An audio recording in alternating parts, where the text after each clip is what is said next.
Good morning दोस्तों, Amit life maker YouTube channel पे आप लोगों का स्वागत है। देखिए दोस्तों, हम प्रीवियस ईयर जो ये एडुरेडिया के द्वारा जो निकाला गया था बीपीएससी पीटी का, और अभी तक का जितना भी क्वेश्चन हो चुका है दोस्तों, हम उसका डिस्कशन करवाते हैं अपने चैनल पे। और इसका दोस्तों देखिए, आज हम लोग देखने वाले हैं मॉडर्न हिस्ट्री। मॉडर्न हिस्ट्री से जितना भी क्वेश्चन अभी तक पूछा गया है बीपीएससी में, उन सारे क्वेश्चन का डिस्कशन अभी तक हम 5 वीडियो बना चुके हैं दोस्तों। अभी तक मैं 250 क्वेश्चन कर चुके हैं। जो अभी तक नहीं देखे हैं, मेरे चैनल पे जाके उसका प्लेलिस्ट बना हुआ है दोस्तों, वहाँ जाके आप लोग देख सकते हैं।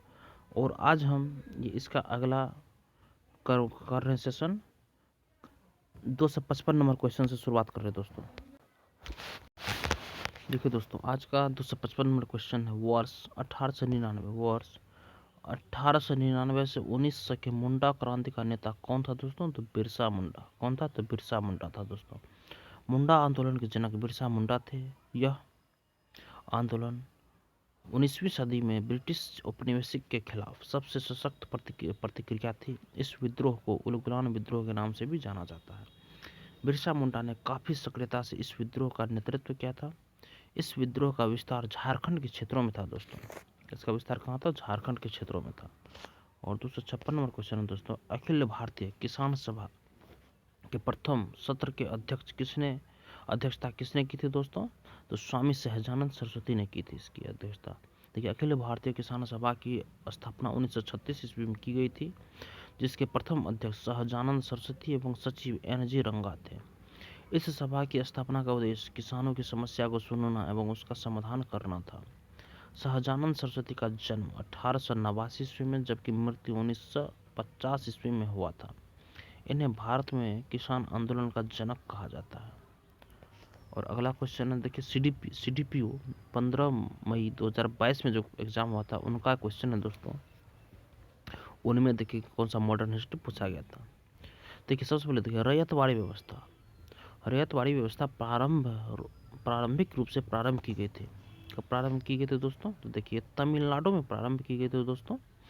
रैयतवाड़ी व्यवस्था थॉमस मुनरो द्वारा 1820 ईस्वी में मद्रास और बॉम्बे प्रेसिडेंसी में शुरू की गई थी। इस प्रणाली के तहत सरकार एक निश्चित अवधि के लिए काश्तकारों के साथ समझौता करती थी। और अगला क्वेश्चन है दोस्तों, 1945-46 में दिल्ली में हुए INA के मुकदमे के पक्ष में पेश हुए वकील कौन थे दोस्तों? 1945-46 में देखिए दोस्तों, इसका ऑप्शन होगा भोला भाई देसाई। भोला भाई देसाई 1945-46 ईस्वी में जब दिल्ली के लाल किले में INA का ऐतिहासिक मुकदमा शुरू हुआ, तो भोला भाई देसाई बचाव पक्ष की अगुवाई कर रहे थे।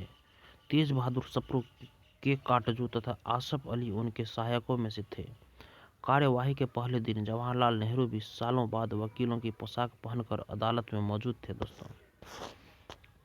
अगला क्वेश्चन है दोस्तों 259 नंबर, सही कालानुक्रमिक क्रम में भारतीय स्वतंत्रता संग्राम से जुड़ी निम्नलिखित घटनाओं को व्यवस्थित करें दोस्तों। देखिए, सबसे पहले इसमें से कौन सा घटना घटा था? तो सबसे पहले देखिए, इसमें कांग्रेस मंत्रालयों का इस्तीफा सबसे पहले घटना घटा था।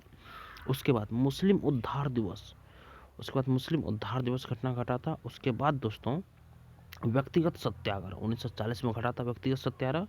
उसके बाद दोस्तों लास्ट में है डायरेक्ट एक्शन मिशन हुआ था दोस्तों। देखिए, यहाँ पर उसका आप लोग डिटेल्स में सॉल्यूशन देख लीजिए।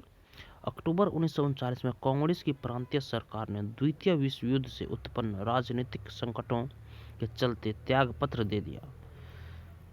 मुस्लिम लीग ने 22 दिसंबर 1939 ईस्वी को मुस्लिम उद्धार मुक्ति दिवस के रूप में मनाया। 17 अक्टूबर 1940 ईस्वी से व्यक्तिगत सत्याग्रह की शुरुआत मानी जाती है, जब विनोबा भावे इसके पहले सत्याग्रही बने थे। 16 अगस्त 1946 ईस्वी को मुस्लिम लीग ने डायरेक्ट एक्शन दिवस मनाया और लड़कर पाकिस्तान लेने की बात की दोस्तों। और 260 नंबर क्वेश्चन है, निम्नलिखित आंदोलनों का कालानुक्रमिक क्रम क्या है दोस्तों? निम्नलिखित आंदोलनों का कालानुक्रमिक क्रम क्या है दोस्तों? तो देखिए, ऑप्शन नंबर इसका देखिए ई सही होगा, क्योंकि इसमें क्रम में नहीं दिया, मतलब कुछ कुछ ऐसा है जो क्रम से थोड़ा सा हट के है। देखिए दिया गया नील विद्रोह।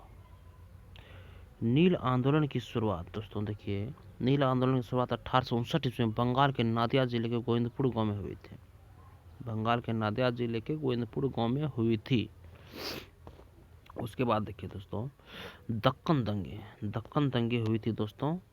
दक्कन दंगे उपद्रव की शुरुआत 1875 ईस्वी में हुई थी। 1875 ईस्वी में, आप लोग याद रखें। नील आंदोलन की शुरुआत 1859 ईस्वी में पंजाब के नादिया जिले से हुई थी, गोविंदपुर गांव से। और दक्कन दंगे उपद्रव की शुरुआत दोस्तों 1875 ईस्वी में हुई थी। और पंजाब भूमि अलगाव अधिनियम 1900 ईस्वी में आई हुई थी। अब पाटनी आंदोलन के बारे में कुछ विशेष जानकारी नहीं है दोस्तों, इसलिए हम लोग इसको क्रम में नहीं कर सकते हैं। अगला क्वेश्चन है दोस्तों 261 नंबर, इनमें से बिहार के किस नेता ने हम्मोड कमीशन के समक्ष रांची में प्रस्तुत होकर दलितों के लिए मताधिकार की मांग रखी थी दोस्तों? तो बाबू जगजीवन राम।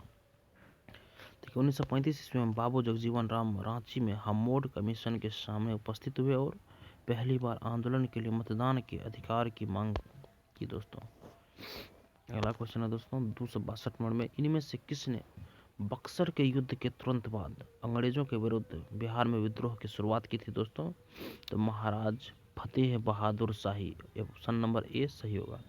देखिए बक्सर से युद्ध के बाद जब 1765 ईस्वी में बिहार, बंगाल और उड़ीसा की दीवानी अंग्रेजों को सौंप दी गई, तब सारण के हुस्सेपुर राज्य वर्तमान में गोपालगंज जिला में अवस्थित है के अधिकारी ने महाराज फतेह बहादुर शाही से राजस्व की मांग की और कंपनी की अधीनता स्वीकार करने की बात की। महाराज फतेह बहादुर ने इस दोनों बातों को मानने से इनकार कर विद्रोह कर दिया तथा लंबे समय तक छापामार लड़ाइयां लड़ते रहे। अगला क्वेश्चन है दोस्तों, भारत छोड़ो आंदोलन के दौरान पटना के 7 शहीद कहे जाने वाले व्यक्तियों में से कौन बीएन कॉलेज का विद्यार्थी था दोस्तों? तो जगपति कुमार बीएन कॉलेज का विद्यार्थी था दोस्तों। देखिए Jagpati Kumar Bihar national college BN college के विद्यार्थी थे। इनका जन्म 1923 ईस्वी में औरंगाबाद जिले के ओबड़ा प्रखंड के घराटी ग्राम में हुआ था दोस्तों। अगला क्वेश्चन है दोस्तों, निम्नलिखित में से कौन एका आंदोलन के लिए जिम्मेदार थे दोस्तों? एका आंदोलन के लिए कौन जिम्मेदार थे? देखिए ऑप्शन नंबर ए सही होगा इसका। अवध में हरदोई, बहराइच आदि के किसान, अवध में हरदोई, बहराइच आदि के किसान जिम्मेदार थे। एका आंदोलन जमींदारों के शोषण के खिलाफ अवध के हरदोई, बहराइच तथा सीतापुर आदि के किसानों ने चलाया था। यह आंदोलन असहयोग आंदोलन के दौरान सक्रिय रहा। अगला क्वेश्चन है दोस्तों, इनमें से किस वायसराय को अंडमान द्वीप समूह में छुरा मारकर मौत के घाट उतार दिया गया था? तो लॉर्ड मेयो। देखिए एक मुस्लिम पठान शेर अली अफरीदी ने 1872 ईस्वी में भारत के वायसराय लॉर्ड मेयो की हत्या कर दी जब वे अंडमान निकोबार के पोर्ट ब्लेयर में सेलुलर जेल के कैदियों के हालात और सुरक्षा इंतजामों की समीक्षा कर रहे थे। अगला क्वेश्चन है दोस्तों, फ्रंटियर गांधी ने कहा था कि उन्हें और उनके आंदोलन को उन्होंने भेड़ियों के सामने फेंक दिया था। वो किसका जिक्र कर रहे थे दोस्तों? वो जिक्र कर रहे थे दोस्तों कांग्रेस नेतृत्व का। देखिए पश्चिमोत्तर सीमा प्रांत की तत्कालीन लेजिस्लेटिव काउंसिल में कांग्रेस को बहुमत था और उसने संविधान सभा में शामिल होने के पक्ष में मत दिया था। फिर भी भारत और पाकिस्तान में किसी एक को चुनने के सवाल पर उस प्रांत पर एक जनमत संग्रह थोप दिया गया। कांग्रेस ने विरोध में जनमत संग्रह का बहिष्कार किया और यह प्रांत कुल 50.99% मतों अर्थात प्रांत की कुल जनसंख्या के 9.52% मत द्वारा से पाकिस्तान में मिल गया। बाद में फ्रंटियर गांधी अब्दुल गफ्फार खान ने खिन्न होकर कहा था कि कांग्रेस नेतृत्व ने उन्हें और उनके आंदोलन को भेड़ियों के आगे फेंक दिया था। और अगला क्वेश्चन है दोस्तों 267 में, मुख्य खालसा दीवान ने किसको गिरे हुए सिख और अपराधी के रूप में घोषित किया था दोस्तों? तो गदर पार्टी के क्रांतिकारी को दोस्तों, गदर पार्टी के क्रांतिकारी को। देखिए मुख्य खालसा दीवान भ्रष्टाचार में लिप्त था तथा ब्रिटिश हुकूमत का इसे समर्थन प्राप्त था। इसने हुक्मनामा जारी कर गदर आंदोलनकारियों को विधर्मी तथा अपराधी घोषित किया तथा जलियांवाला बाग के हत्यारे जनरल डायर को सरोपा भेंट कर सिख घोषित किया दोस्तों। देखिए 268 नंबर दोस्तों क्वेश्चन है, पूना समझौता कब हस्तांतरित किया गया था? पूना समझौता कब हस्तांतरित किया गया था? 24 सितंबर 1932 को। 24 सितंबर 1932 को दोस्तों।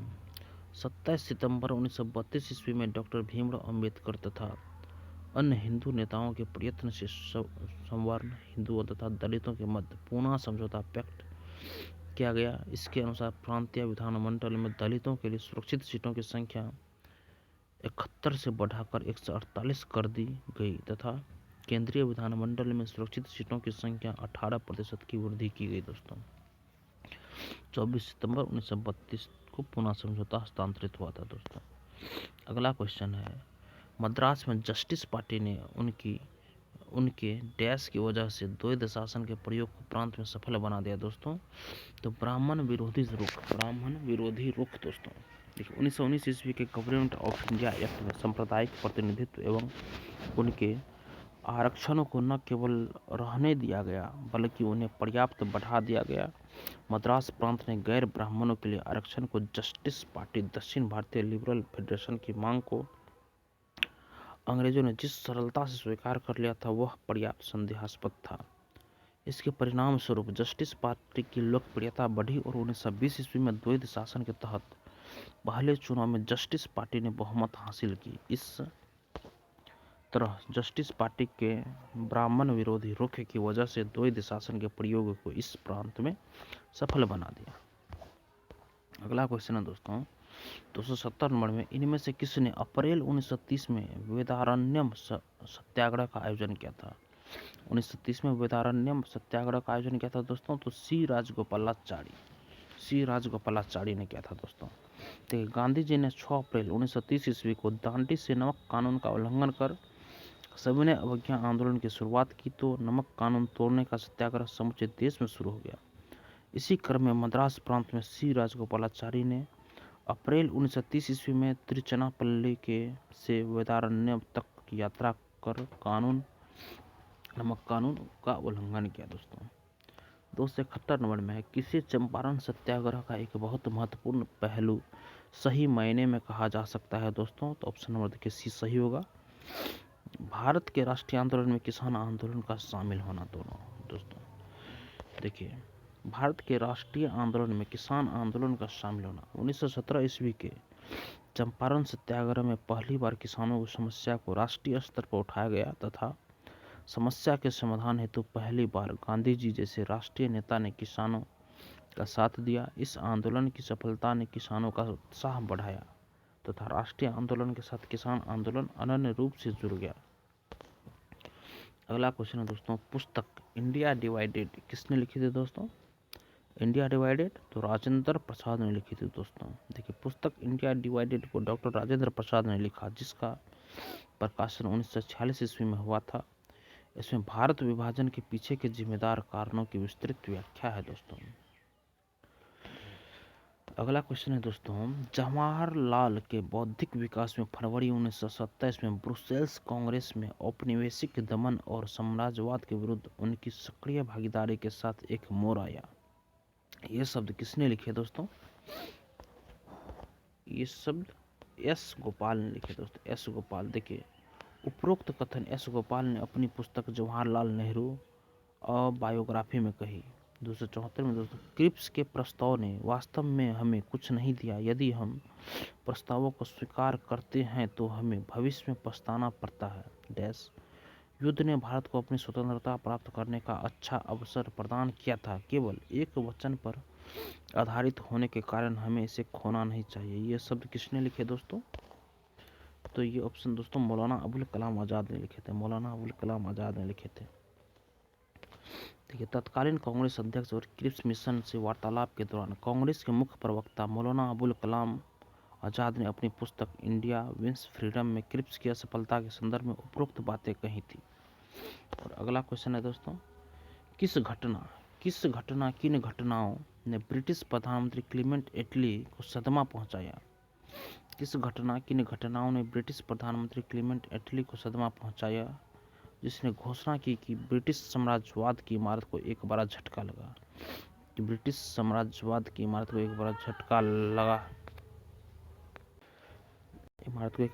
लगा। दोस्तों तो देखिए इसका ऑप्शन होगा डी नंबर ऑप्शन सही है। दोस्तों आजाद हिंद फौज का सैन्य अभियान और शाही भारतीय जल सेना का विद्रोह। दोस्तों क्लीमेंट एटली ने भारत छोड़ने के पीछे कई कारणों का हवाला दिया था, जिसमें ब्रिटिश राजशाही के प्रति सैनिक निष्ठा में कमी के साथ साथ आजाद हिंद फौज का सैन्य अभियान था। दोस्तों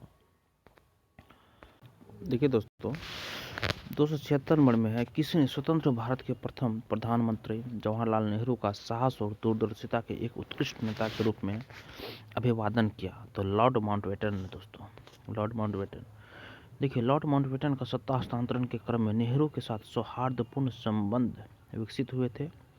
इन्होंने साहस और दूरदर्शिता के एक उत्कृष्ट नेता के रूप में नेहरू की प्रशंसा की दोस्तों। और अगला क्वेश्चन है दोस्तों 277 में, किस ब्रिटिश अधिकारी ने भारत सरकार को सूचित किया कि पटना के मुसलमान पेशावर के नज़दीक 64वीं नेटिव इन्फेंट्री के साथ आपस में पत्र व्यवहार करते हैं दोस्तों? तो रॉबर्ट मोंटगोमरी ने क्या था दोस्तों? ऑप्शन नंबर ए सही है। देखिए, रॉबर्ट मोंटगोमरी जो पंजाब प्रांत के एक शीर्ष अधिकारी थे, 1857 ईस्वी के विद्रोह की शुरुआत में भारत सरकार को सूचित किया था कि पटना के मुसलमान पेशावर के नज़दीक 64वीं नेटिव इन्फेंट्री के साथ आपस में पत्र व्यवहार करते हैं। 278 नंबर क्वेश्चन है दोस्तों, 1888 में इलाहाबाद में किस राजा ने भारतीय राष्ट्रीय कांग्रेस के चौथे अधिवेशन के संपन्न होने में बहुत बहुमूल्य सहायता प्रदान की थी? तो दरभंगा के राजा। 1888 ईस्वी में इलाहाबाद में दरभंगा के महाराज लक्ष्मेश्वर सिंह ने भारतीय राष्ट्रीय कांग्रेस के चौथे अधिवेशन के संपन्न होने में बहुमूल्य सहायता प्रदान की थी। 275 में है, 11 अगस्त 1942 को पटना शहर में भारत छोड़ो आंदोलन का किन्होंने मार्गदर्शन किया है?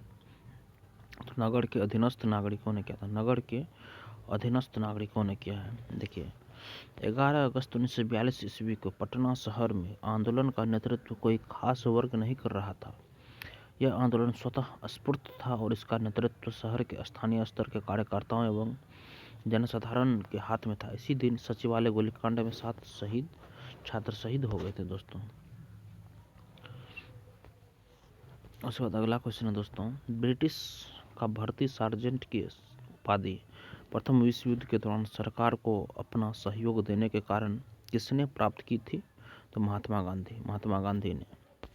ब्रिटिश का भर्ती सार्जेंट की उपाधि महात्मा गांधी को मिला था, चूँकि प्रथम विश्व युद्ध के दौरान महात्मा गांधी ने अंग्रेजों से सहयोग करते हुए यहाँ के लोगों को ब्रिटिश सेना में भर्ती होने के लिए प्रोत्साहित किया था। उसके बाद अगला क्वेश्चन है, CDPO 15 जुलाई 2018 का क्वेश्चन है, भारत में सती प्रथा प्रतिषेध कानून कब पास किया गया? तो 1829 ईस्वी में पास किया गया था। भारत के तत्कालिक governor general Lord William Bentinck द्वारा दिसंबर 1829 ईस्वी को सती प्रथा प्रतिबंध कानून को पारित किया गया था। सती प्रथा के विरोध में राजा राममोहन राय ने सकारात्मक प्रयास किया था।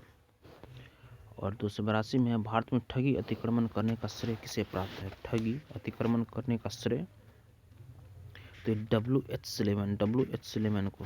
ऑप्शन नंबर डी सही है। भारत में ठगी प्रथा को समाप्त करने का श्रेय विलियम हेनरी स्लीमेन को जाता है। इन्होंने 1830 ईस्वी में इसे पूर्ण रूप से समाप्त किया था। इस समय लॉर्ड विलियम बेंटिक भारत के गवर्नर जनरल थे। इनका कार्यकाल 1828 से 35 तक था। अगला क्वेश्चन है, महात्मा गांधी पर चंपारण सत्याग्रह के लिए कब अभियोग चलाया गया? तो 1917 ईस्वी में। महात्मा गांधी पर चंपारण सत्याग्रह के लिए कब अभियोग चलाया गया था दोस्तों? 1917 ईस्वी में। चंपारण के किसानों की समस्या को समाप्त करने के उद्देश्य से महात्मा गांधी अप्रैल 1917 ईस्वी में चंपारण पहुंचे थे तथा उनके द्वारा चंपारण सत्याग्रह की शुरुआत की गई थी। ब्रिटिश सरकार ने गांधी जी के इस कार्य हेतु उन पर महाभियोग का मुकदमा दायर किया था, जिसे बाद में उपराज्यपाल के हस्तक्षेप द्वारा हटा लिया गया। 284 में क्वेश्चन, किस वर्ष में वी.डी. सावरकर हिंदू महासभा के अध्यक्ष निर्वाचित हुए? तो 1938 ईस्वी में। वर्ष 1938 ईस्वी में वी.डी. सावरकर अखिल भारत हिंदू महासभा के अध्यक्ष निर्वाचित हुए थे। वर्ष 1904 ईस्वी में इन्होंने अभिनव भारत सोसाइटी की स्थापना की थी। आज़ादी के संघर्ष के दौरान इन पर बहुत सारे मुकदमे किए गए थे। ये पहले व्यक्ति थे जिनका मुकदमा पहली बार अंतर्राष्ट्रीय न्यायालय द हेग में चला था। अगला क्वेश्चन है दोस्तों 250 से, सर स्टैफोर्ड क्रिप्स दिल्ली कब पहुंचे थे? सर स्टैफोर्ड क्रिप्स दिल्ली कब पहुंचे थे? देखिए 22 मार्च 1942 ईस्वी को स्टैफोर्ड क्रिप्स दिल्ली पहुंचे थे। 22 मार्च 1942 को। ऑप्शन में नहीं है दोस्तों, इसीलिए इसका ऑप्शन गलत है। ऑप्शन नंबर ई सही होगा। 22 मार्च 1942 ईस्वी को स्टैफोर्ड क्रिप्स दिल्ली पहुंचे थे। इन्हें भारत के संविधान पर ब्रिटिश सरकार की मसौदा पर चर्चा करने के लिए भारत भेजा गया था। 1942 ईस्वी में भारत आने का एक कारण यह भी था कि द्वितीय विश्व युद्ध के समय वह भारत का सहयोग प्राप्त करना चाहते थे। अगला क्वेश्चन है, इंग्लैंड में लॉर्ड्स के सदन में भारतीय स्वतंत्रता विधेयक कब पारित हुआ था? तो 16 जुलाई 1947 को 16 जुलाई 1947 को लॉर्ड्स के सदन में भारतीय स्वतंत्रता विधेयक पारित हुआ था। 16 जुलाई 1947 को 3 जून 1947 को माउंटबेटन योजना को घोषित किया गया, जिसमें भारत विभाजन का वर्णन किया गया था। इसे सर्वप्रथम 4 जुलाई 1947 ईस्वी को ब्रिटिश संसद में प्रस्तुत किया गया, जिसे 16 जुलाई को संसद द्वारा पारित किया गया एवं 18 जुलाई 1947 को इस पर शाही सहमति या अनुमोदन प्राप्त हुआ, जिसके परिणाम स्वरूप 15 अगस्त 1947 को भारत आज़ाद हुआ। 14 अगस्त को भारत का पाकिस्तान से विभाजन किया गया एवं 15 अगस्त को भारत एक पूर्ण देश के रूप में स्थापित हुआ। 287 में क्वेश्चन है दोस्तों, भारत का संविधान किसके द्वारा ग्रहण किया गया? किसके द्वारा ग्रहण किया? तो संविधान सभा के द्वारा ग्रहण किया गया। देखिए, भारतीय संविधान सभा का गठन 9 दिसंबर 1946 को हुआ था, जिसका कार्य भारत के लिए एक अलग संविधान का निर्माण करना था। भारत के संविधान को 26 नवंबर 1949 को संविधान सभा द्वारा अपनाया गया था। 26 जनवरी 1950 को इसे पूर्ण रूप से लागू किया गया। 288 नंबर क्वेश्चन है, 1815 में प्रकाशित राजा राम मोहन राय की पहली पुस्तक का नाम क्या था? तो वेदांत ग्रंथ। देखिए, राजा राम मोहन राय को भारतीय पुनर्जागरण का अग्रदूत कहा जाता है। इन्होंने 1815 में वेदांत ग्रंथ पुस्तक की रचना की थी। इनके द्वारा रचित अन्य पुस्तक निम्न है: तुहफत अल मुवाहिदीन 1840 ईस्वी में, और ईसोपनिषद देखिए 1816 ईस्वी में, और उसके बाद कठोपनिषद 1817 में रचना हुई थी, और हिंदू धर्म की रक्षा 1820 ईस्वी में। देखिए दोस्तों, 1815 में प्रकाशित राजा राम मोहन राय की पहली पुस्तक का नाम क्या था? वेदांत ग्रंथ। और इसी के द्वारा देखिए 1804 में आया था तुहफत अल मुवाहिदीन, और ईसोपनिषद आया था 1816 में, कठोपनिषद 1817 में, और हिंदू धर्म की रक्षा 1820 ईस्वी में। अगला क्वेश्चन है, फराजी आंदोलन के विरोध में 1893 में ढाका में ताइयूनी आंदोलन किसने चलाया था दोस्तों? ढाका में ताइयूनी आंदोलन 1893 में तो जौनपुर के करामत अली ने चलाया था। जौनपुर के करामत अली। देखिए, फराजी आंदोलन का नेतृत्व भारत में हाजी शरीयतुल्लाह ने किया था। इस आंदोलन के विरोध में 1893 में ढाका में ताइयूनी आंदोलन का नेतृत्व जौनपुर के करामत अली ने किया था। 290 में है, सर सैयद अहमद खान के सबसे कटु आलोचक कौन थे? सर सैयद अहमद खान के सबसे कटु आलोचक कौन थे दोस्तों? तो जमाजुद्दीन अफगानी थे। देखिए, जमाजुद्दीन अफगानी को सर सैयद अहमद खान का सबसे कटु आलोचक माना जाता है। सर सैयद अहमद खान के प्रयास से ही अलीगढ़ मुस्लिम विश्वविद्यालय की शुरुआत की गई थी। इन्होंने मुस्लिम समाज के लिए शिक्षा के प्रति कई महत्वपूर्ण कार्य किए दोस्तों। अगला क्वेश्चन है दोस्तों, किसकी कानूनी समस्या के समाधान हेतु महात्मा गांधी को 1893 में दक्षिण अफ्रीका बुलाया गया था? तो देखिए, ऑप्शन नंबर डी सही है दोस्तों, गुजरात के दादा थे। देखिए, महात्मा गांधी 1893 ईस्वी में दक्षिण अफ्रीका व्यापारी दादा अब्दुल्ला के मुकदमे की पैरवी के लिए गए थे। वहां गांधी ने उनका मुकदमा लड़ा एवं जीता। इसी समय अफ्रीका में काले और गोरे के बीच भेदभाव को देख उन्होंने इसे समाप्त करने का संकल्प लिया था दोस्तों। अगला क्वेश्चन है दोस्तों, लॉर्ड कर्जन द्वारा किस वर्ष पारित विश्वविद्यालय एक्ट पारित किया गया था दोस्तों? तो 1904 ईस्वी में। 1904 ईस्वी में। देखिए, वर्ष 1902 में सर रेले की अध्यक्षता में एक आयोग का गठन किया गया। इस आयोग का उद्देश्य विश्वविद्यालय की स्थिति का आंकलन करके उनकी कार्यक्षमता को बढ़ाना था। इसी आयोग की अनुशंसा पर वर्ष 1904 ईस्वी में भारतीय विश्वविद्यालय अधिनियम को पारित किया गया था। और अगला क्वेश्चन है दोस्तों, बंगला नाटक नीलदर्पण का अंग्रेजी अनुवाद किसने किया था? तो माइकल मधुसूदन दत्त ने किया था। माइकल मधुसूदन दत्त ने बंगला नाटक नीलदर्पण का अंग्रेजी में अनुवाद किया था दोस्तों। माइकल मधुसूदन दत्त ने बंगाली नाटक नीलदर्पण का अंग्रेजी भाषा में अनुवाद किया। यह पुस्तक मूल रूप से बंगाली भाषा में लिखा गया था, जिसके लेखक दीनबंधु मित्र थे। अगला है दोस्तों, एक अच्छे यूरोपीय पुस्तकालय की एक अलमारी भारत तथा अरब के संपूर्ण साहित्य के अधिक मूल्यवान है, साहित्य से अधिक मूल्यवान है, यह किसने कहा था? टीवी मैकाले ने कहा था, टीवी मैकाले ने कहा था। क्योंकि टीवी मैकाले ने सर्वप्रथम यह कहा, एक अच्छे यूरोपीय पुस्तकालय की एक अलमारी भारत तथा अरब के संपूर्ण साहित्य से अधिक मूल्यवान है। मैकाले की अनुशंसा पर ही 1835 ईस्वी में अंग्रेजी शिक्षा अधिनियम को पारित किया गया था दोस्तों। अगला क्वेश्चन दोस्तों 295, पंजाब हिंदू सभा की स्थापना किस वर्ष हुई थी? पंजाब हिंदू सभा की स्थापना किस वर्ष हुई थी? तो दोस्तों 1909 ईस्वी में हुई थी, 1909 ईस्वी में। देखिए वर्ष 1909 में UN मुखर्जी तथा लालचंद्र सेन के नेतृत्व में पंजाब हिंदू सभा की स्थापना की गई थी। इस सभा की स्थापना का मुख्य उद्देश्य हिंदू धर्म की प्राचीन विचारों का प्रचार प्रसार करना तथा कट्टरपंथ विचारधारा को समाप्त करना था। अगला क्वेश्चन है दोस्तों, किस प्रदेश के ग्रामीण क्षेत्रों में एका आंदोलन चलाया गया था? किस प्रदेश के ग्रामीण क्षेत्रों में एका आंदोलन चलाया गया था? तो उत्तर प्रदेश में चलाया गया था दोस्तों। उत्तर प्रदेश के सीतापुर एवं बहराइच के किसानों ने लगान में वृद्धि एवं उपज के रूप में वसूली गई लगान के विरोध में वर्ष 1921 ईस्वी में एका आंदोलन चलाया गया था। इस आंदोलन के प्रमुख नेता मदारी पासी तथा सहदेव थे।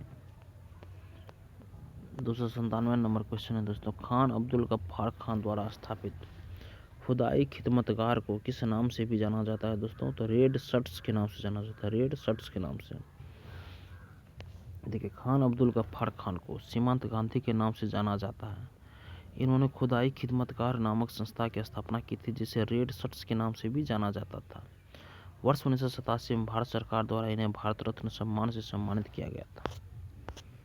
अगला क्वेश्चन है दोस्तों, जमींदारों द्वारा कृषक से मांगे गए बेकार या अवैध उपकरण को किस नाम से भी जाना जाता था?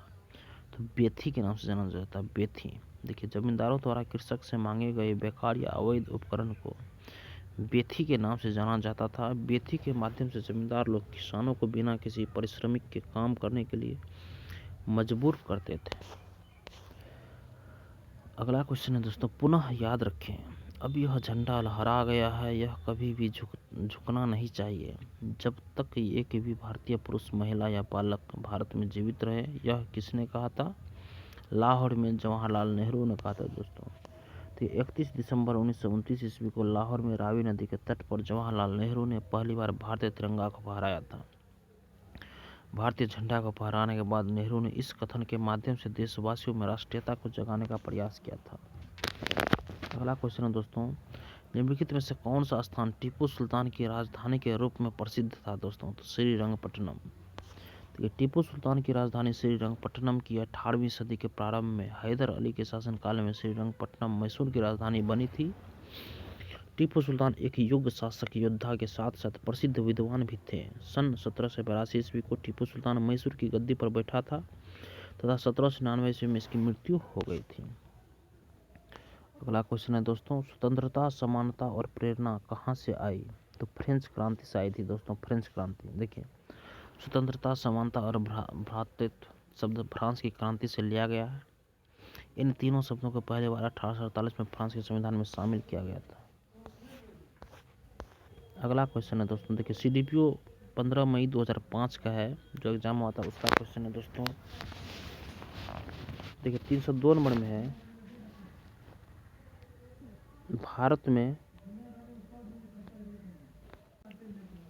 भारत में अभिनव भारत नामक एक गुप्त संगठन सीक्रेट सोसाइटी अंग्रेजों का मुकाबला करने के लिए किसने संगठित किया था? तो VD सावरकर ने किया था। देखिए अभिनव भारत नामक गुप्त संगठन का गठन विनायक दामोदर सावरकर के द्वारा 1904 ईस्वी में किया गया था।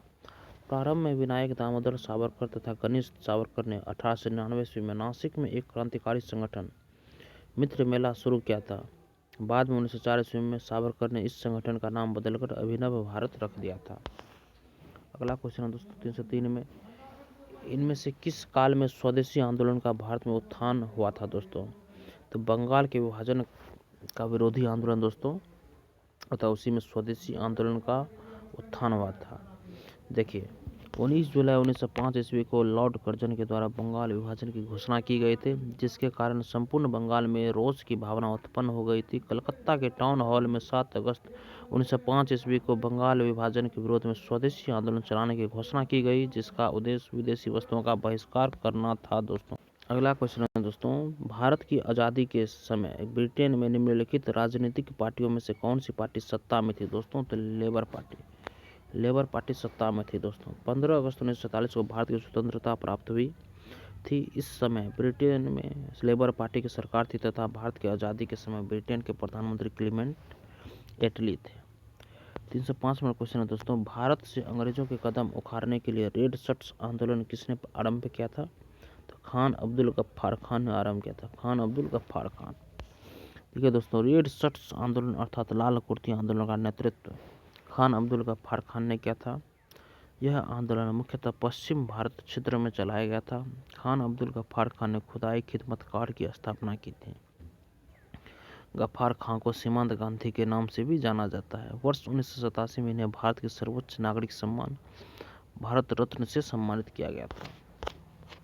अगला क्वेश्चन है दोस्तों, निम्न में से किसका नाम 1857 ईस्वी के आंदोलन से जुड़ा है? तो तात्या तोपे का नाम 1857 ईस्वी के आंदोलन से जुड़ा हुआ है दोस्तों। देखिए दिए गए विकल्पों में तात्या तोपे का नाम 1857 की क्रांति से जुड़ा है। तात्या तोपे का मूल नाम रामचंद्र पांडुरंग था। ये नाना साहब के कमांडर इन चीफ थे। वर्ष 1859 में अंग्रेजों द्वारा इन्हें फांसी की सजा दी गई थी। अगला है, रॉबर्ट राउंड टेबल कॉन्फ्रेंस के समय इंग्लैंड का प्रधानमंत्री कौन था? James Ramsay MacDonald. 3 number option सही है दोस्तों। देखिए, राउंड टेबल कॉन्फ्रेंस अर्थात तीनों गोलमेज सम्मेलन का आयोजन क्रमशः 1930 में, 31 में और 32 में किया गया था। इसमें ब्रिटेन के प्रधानमंत्री रेमजे मैकडोनाल्ड थे। इन गोलमेज सम्मेलनों में कांग्रेस ने केवल दूसरे सम्मेलन में भाग लिया था। यह सम्मेलन सांप्रदायिक समस्या पर विवाद के कारण असफल रहा था तथा इसके बाद गांधी जी वापस भारत आकर सविनय अवज्ञा आंदोलन प्रारंभ किए थे। 308 नंबर क्वेश्चन है दोस्तों, भारत की राजधानी कलकत्ता से दिल्ली कब बदली गई? तो 1912 ईस्वी में। भारत की राजधानी कलकत्ता से दिल्ली कब बदली गई दोस्तों? तो 1912 ईस्वी में बदली गई थी। देखिए, ब्रिटेन के राजा चार्ल्स पंचम के भारत आगमन पर 1911 ईस्वी में बंगाल विभाजन को रद्द किया गया था तथा भारत की राजधानी को कोलकाता से हस्तांतरित कर दिल्ली ले जाने की घोषणा की गई। वर्ष 1912 ईस्वी में दिल्ली भारत की राजधानी बनी। इस समय भारत का वाइसरॉय लॉर्ड हार्डिंग द्वितीय थे। बंगाल विभाजन की घोषणा लॉर्ड कर्जन द्वारा 1905 ईस्वी में किया गया था। 309 नंबर क्वेश्चन है दोस्तों, पिट्स इंडिया एक्ट ब्रिटिश संसद द्वारा कब पारित हुआ दोस्तों? तो 1784 ईस्वी में पारित हुआ था पिट्स इंडिया एक्ट। देखिए, 1784 का पिट्स इंडिया एक्ट ब्रिटिश सरकार द्वारा ईस्ट इंडिया कंपनी के प्रशासन को ब्रिटिश सरकार के नियंत्रण में लाने के लिए संसद द्वारा पेश किया गया था। इस अधिनियम के द्वारा बोर्ड ऑफ कंट्रोल्स की स्थापना की गई थी, जिसके माध्यम से ब्रिटिश सरकार भारत में कंपनी के नागरिक, सैन्य और राजस्व संबंधी कार्यों पर पूर्ण नियंत्रण रखती थी। अगला क्वेश्चन है दोस्तों 310 में, वंदे मातरम बंकिम चंद्र चटर्जी के कौन से उपन्यास का भाग था जिसने लाखों भारतीयों को देशभक्त के लिए प्रोत्साहित किया? कौन था दोस्तों? आनंद मठ। देखिए, वंदे मातरम भारत का राष्ट्रीय गीत है जो बंकिम चंद्र चटर्जी की कृति आनंद मठ से लिया गया है। यह उपन्यास सन्यासी विद्रोह पर आधारित है। इस गीत को पहली बार 1896 ईस्वी के कोलकाता अधिवेशन में गाया गया, जिसकी अध्यक्षता रहीमतुल्लाह सयानी द्वारा किया गया था। 311 नंबर क्वेश्चन है दोस्तों, निम्नलिखित व्यक्तियों में से किसने 1943 ईस्वी में सुभाष चंद्र बोस को सिंगापुर में INA बनाने में सहायता की थी दोस्तों? तो जनरल मोहन सिंह ने दोस्तों। द्वितीय विश्व युद्ध के दौरान 1943 ईस्वी में जापान की सहायता से रास बिहारी बोस ने भारत को अंग्रेजों के कब्जे से स्वतंत्र कराने के लिए INA का गठन किया था। INA का दूसरा चरण तब प्रारंभ होता है जब सुभाष चंद्र बोस सिंगापुर गए एवं वहां इसकी स्थापना में जनरल मोहन सिंह ने उनकी सहायता की। 312 में दोस्तों, 1905 ईस्वी में बंगाल के विभाजन के समय भारत का वाइसरॉय कौन था? तो लॉर्ड कर्जन था दोस्तों, लॉर्ड कर्जन। देखिए दोस्तों, बंगाल विभाजन की घोषणा 19 जुलाई 1905 ईस्वी को किया गया था। इस समय भारत का वायसराय लॉर्ड कर्जन था। विभाजन की यह घोषणा 16 अक्टूबर 1905 ईस्वी से संपूर्ण बंगाल में लागू हुआ था। इस विभाजन की घोषणा को लॉर्ड हार्डिंग द्वितीय ने रद्द किया था दोस्तों। अगला क्वेश्चन है दोस्तों, महात्मा गांधी की दक्षिण अफ्रीका की वापसी पर इनमें से किस घटना के कारण उनको प्रसिद्धि मिली? तो चंपारण सत्याग्रह के कारण दोस्तों। महात्मा गांधी का जन्म 2 अक्टूबर 1869 ईस्वी को गुजरात में हुआ था। वे 1893 ईस्वी में वकालत के तौर पर काम करने हेतु दक्षिण अफ्रीका गए। वहां से वे 1915 ईस्वी में भारत लौटे तथा अपने गुरु गोपाल कृष्ण गोखले के आग्रह पर कांग्रेस से जुड़े। गांधी जी को बड़ी उपलब्धि बिहार के चंपारण में उनके द्वारा किए गए भारत में प्रथम सत्याग्रह से मिली। उनके प्रयास से वर्षों से चली आ रही 3 कठिया पद्धति को समाप्त किया गया। चंपारण सत्याग्रह के माध्यम से महात्मा गांधी प्रसिद्ध हुए तथा उन्होंने भारत की राजनीति में प्रत्यक्ष रूप से भाग लिया। अगला क्वेश्चन है दोस्तों, 1927 ईस्वी में स्वराज पार्टी का गठन एक समूह के रूप में इनमें से किस संगठन में हुआ था दोस्तों? किस संगठन में हुआ था? तो देखिए, कांग्रेस के संगठन में हुआ था। देखिए, स्वराज पार्टी की स्थापना 1 जनवरी 1927 ईस्वी को देश बंधु चित्तरंजन दास तथा मोतीलाल नेहरू ने किया था। यह दल भारतीयों के लिए अधिक स्वशासन तथा राजनीतिक स्वतंत्रता की प्राप्ति के लिए कार्य कर रहा था। इस पार्टी का पहला अधिवेशन इलाहाबाद में हुआ था। 315 नंबर क्वेश्चन दोस्तों, स्वामी दयानंद द्वारा आर्य समाज की स्थापना की गई। 1875 ईस्वी में आर्य समाज की स्थापना की गई थी दोस्तों। देखिए, आर्य समाज की स्थापना 1875 ईस्वी में स्वामी दयानंद सरस्वती ने किया था। इस समाज की स्थापना का मुख्य उद्देश्य पाश्चात्य प्रभावों की प्रतिक्रिया स्वरूप हिंदू धर्म में सुधार करना था। दयानंद सरस्वती द्वारा रचित सत्यार्थ प्रकाश नामक ग्रंथ आर्य समाज का मूल ग्रंथ है दोस्तों। अगला क्वेश्चन है, थियोसॉफिकल सोसाइटी की स्थापना किसने की थी? तो मैडम एसपी ब्लावेटस्की ने किया था। ये थियोसॉफिकल सोसाइटी एक अंतर्राष्ट्रीय आध्यात्मिक संस्था है जिसकी स्थापना 1875 ईस्वी में ब्लावेटस्की तथा हेनरी अलकॉट ने किया था। 1882 ईस्वी में इस सोसाइटी का मुख्यालय अड्यार स्थानांतरित किया गया था। इस सोसाइटी का मुख्य उद्देश्य विविध धर्म, दर्शन तथा विज्ञान के अध्ययन को प्रोत्साहित करना था। अगला क्वेश्चन है दोस्तों, 1885 ईस्वी में भारतीय राष्ट्रीय कांग्रेस का प्रथम अधिवेशन किस स्थान पर हुआ था? 1885 ईस्वी में भारतीय राष्ट्रीय कांग्रेस का प्रथम अधिवेशन किस स्थान पर हुआ था? तो बम्बई में हुआ था दोस्तों, बम्बई में। देखिए, भारतीय राष्ट्रीय कांग्रेस की स्थापना तथा प्रथम बैठक 28 दिसंबर 1885 ईस्वी को बम्बई में किया गया था। कांग्रेस के इस पहले अधिवेशन की अध्यक्षता डब्ल्यू.सी. बनर्जी द्वारा किया गया था। पहले अधिवेशन में कुल 72 प्रतिनिधियों ने भाग लिया था। अगला क्वेश्चन है दोस्तों, 1857 ईस्वी का विद्रोह रिवोल्ट सर्वप्रथम प्रारंभ हुआ मेरठ से प्रारंभ हुआ था दोस्तों। 1857 की क्रांति की शुरुआत 10 मई 1857 को मेरठ से हुआ था। यह क्रांति ब्रिटिश ईस्ट इंडिया कंपनी के खिलाफ संगठित प्रतिरोध की पहली अभिव्यक्ति थी। बिहार में इस क्रांति का नेतृत्व कुंवर सिंह ने किया था। और देखिए, अगला क्वेश्चन है दोस्तों, 319 नंबर में है, निम्नलिखित में से कौन सी पुस्तक तिलक ने लिखी थी दोस्तों? तो गीता रहस्य तिलक द्वारा लिखी गई थी। देखिए, गीता रहस्य नामक पुस्तक की रचना बाल गंगाधर तिलक ने मांडले जेल में किया था। इस पुस्तक में इन्होंने गीता के कर्मयोग की विस्तार पूर्वक व्याख्या की है। यह पुस्तक पहली बार 1915 ईस्वी में प्रकाशित की गई थी। और पुस्तक और लेखक देखिए दोस्तों, discovery of India Jawaharlal Nehru ने लिखी थी। और गोखले मैं पॉलिटिकल गुरु महात्मा गांधी का पुस्तक है। उसके बाद India in transition M.N.. Roy के द्वारा लिखा गया था। और 320 में क्वेश्चन है दोस्तों, 8 अगस्त 1942 भारतीय इतिहास में महत्वपूर्ण है। तो भारत छोड़ो प्रस्ताव के लिए दोस्तों, देखिए, 8 अगस्त 1942 ईस्वी को भारत छोड़ो आंदोलन का प्रस्ताव पारित किया गया तथा संपूर्ण भारत में यह आंदोलन महात्मा गांधी के नेतृत्व में चलाया गया था। भारत छोड़ो आंदोलन का प्रस्ताव जवाहरलाल नेहरू द्वारा प्रस्तुत किया गया था। इस आंदोलन के दौरान महात्मा गांधी को गिरफ्तार कर आगा खां पैलेस में रखा गया था दोस्तों। और अगला क्वेश्चन है दोस्तों, लास्ट क्वेश्चन है हमारा मॉडर्न हिस्ट्री का क्वेश्चन दोस्तों। देखिए बोल रहा है गांधी जी ने भारतीय राजनीति में प्रवेश किया तो चंपारण आंदोलन से प्रवेश किया था दोस्तों। तो वर्ष 1915 में महात्मा गांधी दक्षिण अफ्रीका से लौटकर भारत आए थे।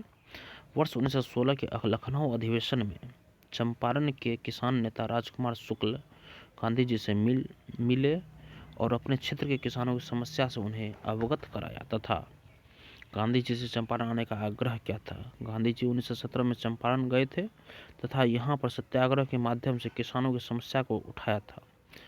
इनके सफल प्रयास के कारण 3 कठिया पद्धति को समाप्त कर दिया गया था, जिसके बाद गांधी जी की प्रशंसा पूरे देश में होने लगी। चंपारण सत्याग्रह के माध्यम से ही महात्मा गांधी भारत की राजनीति में प्रवेश किया था दोस्तों। और ये अंतिम क्वेश्चन है, 1947 ईस्वी में भारतीय राष्ट्रीय कांग्रेस के अध्यक्ष थे। 1947 ईस्वी में भारतीय राष्ट्रीय कांग्रेस के अध्यक्ष कौन थे दोस्तों? JB कृपलानी थे। 23 नवंबर 1946 से 17 नवंबर 1947 तक JB कृपलानी भारतीय राष्ट्रीय कांग्रेस के अध्यक्ष थे। JB कृपलानी के इस्तीफे के बाद राजेंद्र प्रसाद भारतीय राष्ट्रीय कांग्रेस के अध्यक्ष बने थे दोस्तों। देखिए ये हमारा वीडियो कंप्लीट हुआ दोस्तों। जो अभी तक नहीं देखे हैं मेरे पिछले वाले वीडियो को वो लोग देख लीजिए। और देखिए दोस्तों, अगर आपको यह वीडियो पसंद आया है तो लाइक ज़रूर कीजिए और किसी एक ग्रुप में ज़रूर शेयर कीजिए दोस्तों इस वीडियो को, ताकि और विद्यार्थी इसको देख सकें। और देखिए मेरे चैनल पे हर एक एग्ज़ाम का प्लेलिस्ट बनाया हुआ है दोस्तों। सीटेट का जो अभी एग्ज़ाम आने वाली है उसके लिए, और BPSC शिक्षक भर्ती 4.0 के लिए दोस्तों, और 5.0 के लिए हम एक अलग से घटना चक्र का पूर्वावलोकन का क्वेश्चन करवा रहे हैं दोस्तों, जिसमें कि हिस्ट्री का चल रहा है, पॉलिटी का है और सामान्य विज्ञान का भी चल रहा है दोस्तों। जो नहीं देखे वो जाके मेरे चैनल पे देख सकते हैं। धन्यवाद दोस्तों।